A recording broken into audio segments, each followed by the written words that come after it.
Amigos, la vida en grupo nunca ha sido fácil. En realidad es toda una aventura.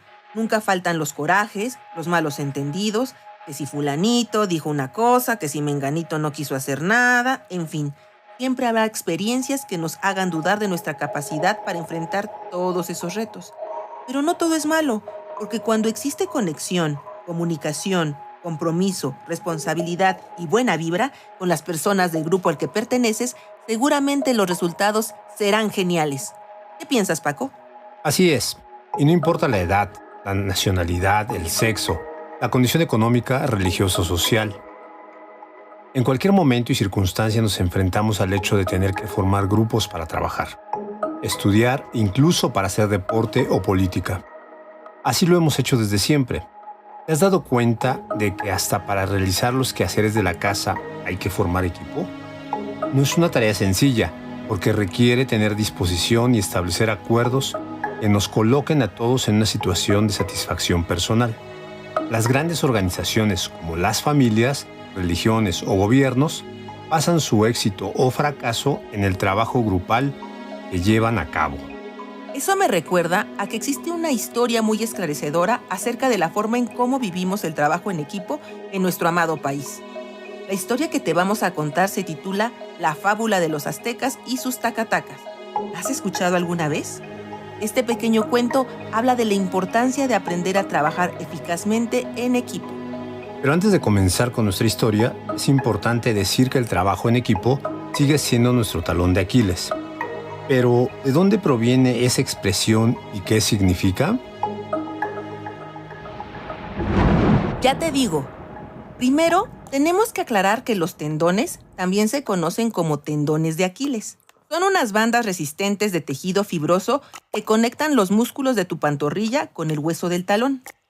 Cuando los músculos de la pantorrilla se flexionan, el tendón de Aquiles tira del talón y por eso nuestros movimientos nos permiten estar de puntillas al caminar, correr o saltar.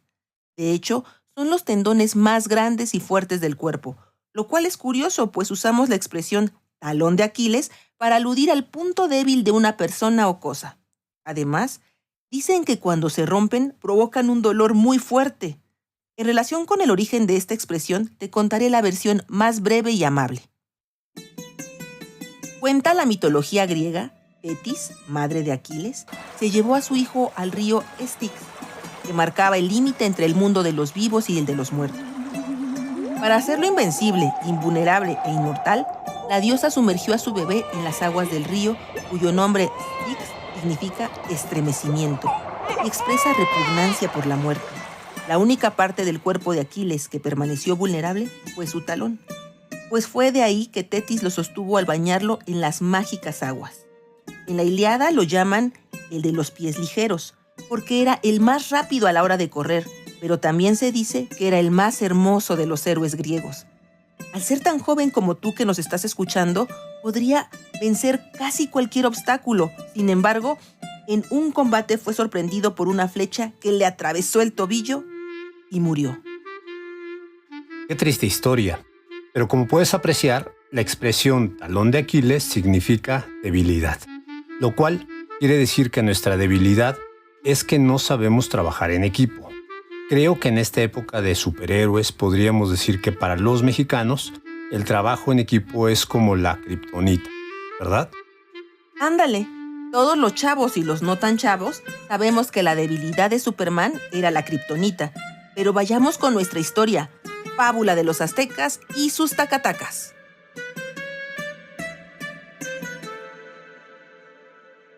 Refieren las crónicas que en 1994 se celebró una competencia de remo entre Japón y México. Los remeros japoneses se destacaron desde el comienzo. Llegaron a la meta una hora antes que el equipo mexicano. De regreso en México, el comité ejecutivo se reunió para analizar las causas de tan desconcertante e imprevisto resultado. Las conclusiones fueron: 1. En el equipo japonés había un jefe de equipo y 10 remeros.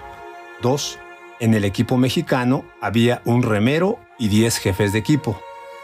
La decisión pasó a la esfera de planificación estratégica para el próximo evento, con una reestructuración que calaría en lo más profundo de la delegación. En 1995, producida la largada de la nueva competencia, el equipo japonés volvió a adelantarse desde el comienzo. Esta vez, el equipo mexicano arribó a la meta 2 horas más tarde. El nuevo análisis del comité ejecutivo arrojó los siguientes resultados. 1. El equipo japonés había un jefe de equipo y 10 remeros. 2. En el equipo mexicano, luego de los cambios introducidos por el Departamento de Planificación Estratégica, la composición era la siguiente. Un jefe de equipo, 2 asistentes al jefe de equipo, 7 jefes de sección, un remero. La conclusión del comité fue unánime y lapidaria. El remero es un incompetente. En 1996 se le presentó una nueva oportunidad al equipo mexicano. El Departamento de Nuevas Tecnologías y Negocios había puesto en marcha un plan destinado a mejorar la productividad, introduciendo novedosas modificaciones en la organización que generarían sin lugar a duda incrementos sustanciales de efectividad, eficiencia y eficacia. Serían la llave del éxito, el broche de oro de un trabajo que humillaría al mismísimo Peter Drucker. El resultado fue catastrófico. El equipo mexicano llegó 3 horas más tarde que el japonés. Las conclusiones revelaron algunos datos escalofriantes. Primero, para desconcertar, el equipo japonés optó por la alineación tradicional, un jefe de equipo y 10 remeros. En segundo lugar, el equipo mexicano utilizó una novedosa formación vanguardista, integrada por un jefe de equipo, 2 auditores, un asesor de reforzamiento motivacional, un supervisión de aplicación de políticas, un analista de procedimientos de supervisión, un tecnólogo, un contralor, un jefe de sección, un apuntador, y un remero. Luego de varios días de agotadoras reuniones y profundo análisis, el comité decidió castigar al remero, quitándole todos los bonos e incentivos por el fracaso alcanzado. En la reunión de cierre, el comité junto con los accionistas representativos concluyeron: recurriremos a la contratación de un nuevo remero, pero a través de un contrato de outsourcing, con el objeto de no tener que lidiar con el sindicato y no estar atado a convenios laborales anquilosados que sin duda degradan la eficiencia y productividad de los recursos. De esta historia se desprenden 3 conclusiones. A.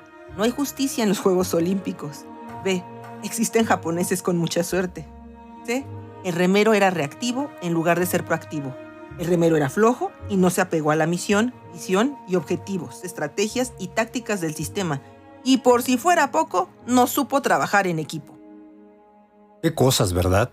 Esta historia parece divertida, pero revela los grandes problemas que tenemos a la hora de trabajar en equipo. Hace el comparativo entre 2 grandes naciones, México y Japón.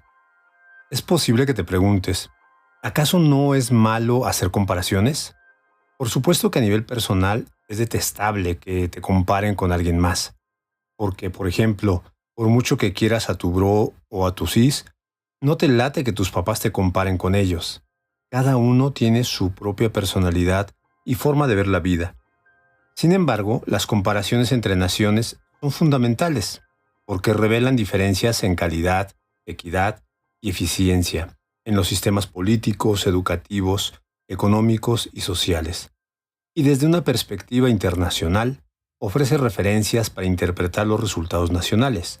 Y en la historia que acabas de escuchar, es muy notoria la forma en cómo trabaja cada país. Me quedo pensando, ¿qué enseñanzas nos deja esta historia? En realidad, podemos obtener muchas lecturas de la misma, pero enfocándonos en el trabajo en equipo, podemos decir que el ser humano, por naturaleza, necesita unirse a otros para poder alcanzar determinadas metas que por sí solo le resultarían imposibles. El trabajo en equipo supone la colaboración de un conjunto de personas organizadas para la consecución de una meta común. En la historia vemos la conformación de 2 equipos que representan a sus países y cuyo objetivo es participar en una competencia para alcanzar un objetivo, que en este caso es llegar a la meta y obtener un premio. Sus miembros deben complementar sus capacidades, competencias y habilidades a través de una buena comunicación, cohesión, responsabilidad y colaboración para alcanzar su fin. ¿Te has dado cuenta que en todas las organizaciones, como en la familia, el trabajo, la escuela y el gobierno, requieren del esfuerzo de todos sus integrantes para lograr sus objetivos? El trabajo en equipo exige, entre muchas otras cosas, una buena comunicación, organización, cohesión, colaboración, alto compromiso, empatía y responsabilidad para llegar juntos a la misma meta. En la historia que acabas de escuchar, el equipo mexicano no tenía una buena organización y por consecuencia los resultados fueron fatales. Vimos a un equipo en donde muchas personas quieren dirigir, ordenar y controlar, pero muy pocos son los que se ponen a trabajar. ¿Alguna vez te ha pasado esto en la escuela o en el trabajo? Seguramente sí. Todos de alguna manera hemos vivido esta situación. ¿Te diste cuenta de que en la primera competencia iba solo un remero y 10 jefes de equipo? Esto no es normal. En un equipo eficaz se deben asignar tareas específicas, de tal manera que cada integrante sume algo importante al proyecto final, a partir de su esfuerzo, habilidades y conocimientos. El remo es una disciplina deportiva que consiste en la propulsión de una embarcación sobre el agua, mediante la fuerza muscular de uno o varios remeros. Esta disciplina requiere de técnica, balance y atención. Todo esto acompañado, obviamente, de un buen entrenamiento. En la historia de los aztecas, vemos que un solo remero poniendo toda su fuerza física, su concentración, habilidades y esfuerzos para dirigir la embarcación con 10 personas arriba, pero el trabajo de uno solo no fue suficiente para llegar primero a la meta. ¿Qué faltó? Faltó que todos remaran para darle balance y velocidad a la embarcación. Pero como solo había un remero y 10 jefes de equipo, perdieron la primera competencia. Y además, culparon al remero por incompetente. Ninguno de los 10 jefes asumió su responsabilidad. Y entonces, se podría pensar que a partir de esta experiencia, el equipo mexicano habría aprendido lo suficiente como para hacer las cosas de manera diferente. Pero para sorpresa de todos, volvieron a perder en la segunda competencia. ¿Qué sucedió? ¿En qué fallaron como para repetir la experiencia del fracaso? Bueno, para empezar, el equipo japonés optó por la alineación tradicional, 10 remeros y un jefe de equipo. En tanto que el equipo mexicano volvió a emplear una alineación en donde otra vez había un remero y 10 personas con distintas funciones diferentes a las del remero. Es importante hacer una aclaración. En toda organización es relevante la presencia de un líder, porque éste ofrece orientación a todos los miembros del equipo para asegurar que estén cumpliendo con sus funciones. Además, proporciona que la moral del equipo se mantenga alta y los colaboradores están motivados para desempeñarse bien. Pero, ¿qué sucede cuando hay 10 personas diciéndote lo que debes hacer? Y para muestra basta un botón, ¿eh? Imagina el siguiente escenario. Estás en la escuela y el profesor de matemáticas te comunica que has sido elegido para el concurso estatal de matemáticas. Por supuesto estás feliz, solamente que recibirás capacitación y tendrás que quedarte algunas horas extras en la escuela. Eso no es problema, siempre soñaste con esto. Así que al siguiente día te quedas y tu profesor de mate te dice qué ejercicios tienes que practicar. Entra el director de la escuela y te dice que hay que utilizar otras fórmulas, razón por la que comienzas a trabajar con otras fórmulas. Por fin se termina el tiempo de ensayo. Al día siguiente, estás esperando a tu profesor de mate para continuar con los ejercicios. Pero llega la maestra de comprensión lectora y te dice que para que entiendas bien los ejercicios, primero tienes que practicar las reglas que vieron durante su clase. Sacas tu libreta de la mochila y comienzas a leer. Pero al poco tiempo llega tu profe de mate y te pregunta, ¿qué haces? Y le explicas lo que te dijo la maestra de comprensión lectora. Y el profe te dice, ¡no! Guarda eso y continúa con tus ejercicios. Estás harto. Cada quien te da instrucciones diferentes. Llega el día del concurso y estás agotado y confundido. Respondes los ejercicios, llega el día de los resultados y desafortunadamente no pasaste a la siguiente etapa. ¡Qué frustración!, ¿verdad? ¿Ahora sientes un poco todo aquello que vivió el remero al escuchar distintas opiniones? Pobre, seguramente escuchaba mucho ruido en su cabeza, distintas instrucciones y lo peor de todo, nadie le ayudaba a remar. Trabajar bajo las órdenes de varios jefes puede implicar un desgaste físico y emocional muy fuerte, sobre todo cuando las órdenes que dan son incompatibles entre sí. Por esa razón, es necesario que se defina con claridad a quién le vamos a reportar lo que estamos haciendo. ¿Te diste cuenta de que en el equipo japonés había un solo jefe? Ellos entendieron muy bien la finalidad del trabajo en equipo. Una sola persona asume la responsabilidad, orienta, dirige y empodera a 10 remeros para llegar exitosamente a la meta. No sabemos exactamente cuál era su estilo de liderazgo, pero lo más importante es que lideró a un equipo que confiaba en su experiencia y capacidad para conducirlos hacia la meta y ganar.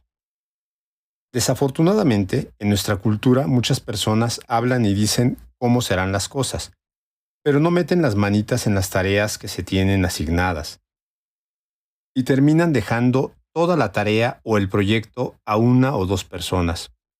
En el trabajo de equipo, la mayoría se involucra, pero muy pocos se comprometen. La tercera parte de nuestra historia también nos deja grandes lecciones. Hay una tercera competencia. El final es aún más dramático. Esta ocasión, el equipo mexicano llega 3 horas más tarde. Pues, ¿qué pasó? ¿No se supone que perder 2 veces ya es suficiente? Para esta competencia, el equipo japonés se mantuvo en la misma estrategia, pero nuestros compatriotas introdujeron grandes innovaciones. Ahora optaron por incluir a 10 especialistas en la organización. Solo hubo un pequeño detalle. Otra vez iba un solo remero. ¿Te das cuenta de algo? Las estrategias del equipo mexicano solo cambiaron la forma, pero no el fondo. Es decir, el problema radicaba en que un solo remero no podía hacer nada en esas condiciones. Estaba solo, no tenía apoyo de nadie y los especialistas aportaban excelentes ideas, pero no estaban ayudando a remar. Tener especialistas no es malo. De hecho, es importante contar con personas que nos puedan ayudar a resolver los problemas en cada área de la organización. Pero en nuestra historia el verdadero problema radica en que se ocupaban más remeros que jefes y por lo tanto la estrategia no era la indicada para poder ganar. No había trabajo en equipo y mucho menos cooperación y colaboración. ¿Te imaginas? ¿Qué hubiera pasado si en lugar de nombrar tantos jefes hubieran identificado la fuerza o condición física de cada integrante para ayudar a remar? ¿O se hubieran pensado en colocar a los zurdos en áreas estratégicas de la embarcación y a los diestros apoyando constantemente? ¿Qué hubiera sucedido si en lugar de haber tantos jefes hubieran distribuido estratégicamente por tallas y peso para remar? ¿O se hubieran elegido al más carismático, con sentido de dirección y capacidad para tomar decisiones para liderar al equipo? Estoy segura de que los resultados hubieran sido muy diferentes. El tema de los especialistas no está mal. Lo que sucede es que queremos asignar funciones o tareas que no tienen nada que ver con las competencias de nuestros colaboradores o integrantes de equipo. Por ejemplo, en la escuela o trabajo nos dejan un proyecto en equipo y lo primero que hacemos es imponer tareas que nada tienen que ver con las competencias o talentos de nuestros compañeros. Al que no conoce o domina las aplicaciones, le dejamos hacer el trabajo en computadora. Al que sufre de miedo escénico, le dejamos la presentación del proyecto. Y así vamos, asignando funciones o tareas que, lejos de sacar lo mejor de cada uno, entorpecen el proceso. Porque no dejamos que cada uno aporte de acuerdo con sus conocimientos o capacidades. Para que los integrantes del equipo se sientan en su elemento, tiene que hacer lo que les gusta. No debemos forzar a que esa persona haga aquello que menos le inspira. Pero eso también es importante decir que estar atentos a las habilidades de nuestros compañeros de verdad facilitará mucho la tarea. Cuando predomina el caos y desacuerdo, los resultados solamente pueden ser negativos. Echamos culpas si no reconocemos que faltó cooperación, colaboración y esfuerzo.